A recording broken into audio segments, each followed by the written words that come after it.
everything must stop. We got to stop with everything going on in the country. We got to stop. And here's where we got to stop. Here's where we got to stop. Because we got to get $60 billion to the Ukrainian oligarchs. Well, hey, what have we said on this show for 2 years from this when it first started, and that the Ukrainian people were going to pay with their blood, and the country is going to be looking like Dresden in 1945 after the 8th Air Force, American 8th Army Air Corps, finished with it? What is it going to look like?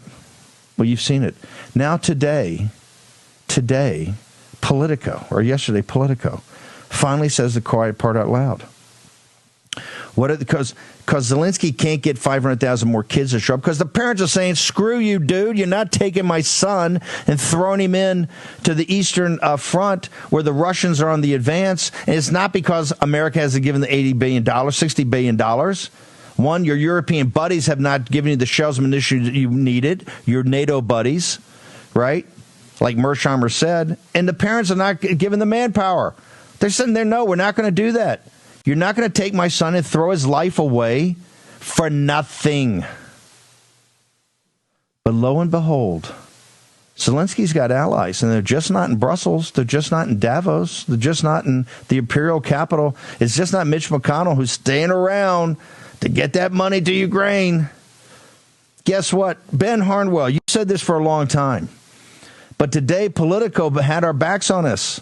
It turns out their secret weapon, Zelensky's secret weapon is not a hypersonic missile.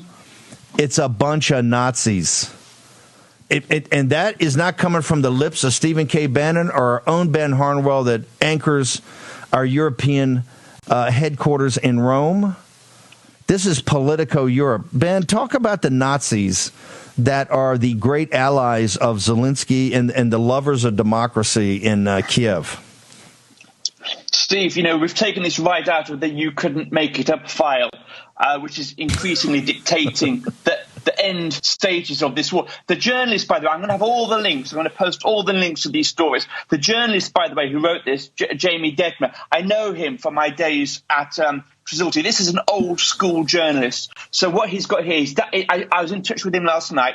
He's out in Kiev right now. And this is a sort of groundbreaking research that he's putting out in these articles. He's had a whole string of articles there. He's spoken to frontline officers who say the front line is collapsing over there. He's got this article here. Steve, it's not just any old neo-Nazis, right?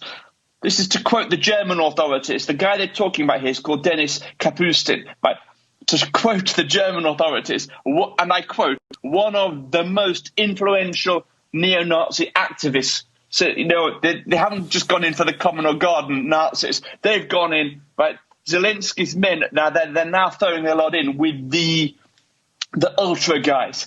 And what's amazing about this story, here's a guy who's got his own website. He's shifting stuff, merchandise with the Nazi symbol 80H, which stands for Heil Hitler, the eighth letter of the alphabet in both cases, the 88. I didn't know half of this stuff about neo-Nazi imagery. Folks at home, if you don't know, they're always calling us white supremacists and neo-Nazis and all the rest of it.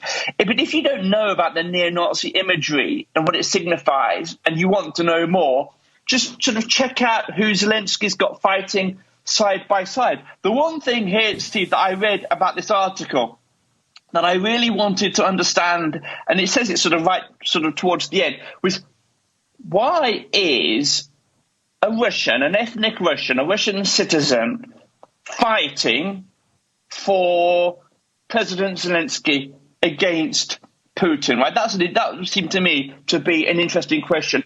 And here in the article, it's got the research because our guy Detmer's spoken to this, and he sort of waxes lyrical about his time in South Africa and how he sort of the nostalgia he has for the apartheid system. This is an old school white nationalist, right, a white supremacist. Why is he fighting against Putin for Zelensky? It's here in the article, Steve. Putin's regime is not nationalistic enough for him, right? So here is the absurd situation. Here's the absurd situation. Hold it. Stop. This is in the can't make it up file. This is Politico. This is not over at Breitbart.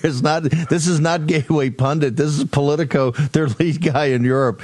Oh, the guy fighting with Zelensky is because Putin and the KGB are not nationalistic enough. Putin's he's a globalist. Putin's a globalist. It's unbelievable. These are the only guys fighting right now. This is why they need them. This is the guy. Hang on a second, Ben. We're going to get to all to it.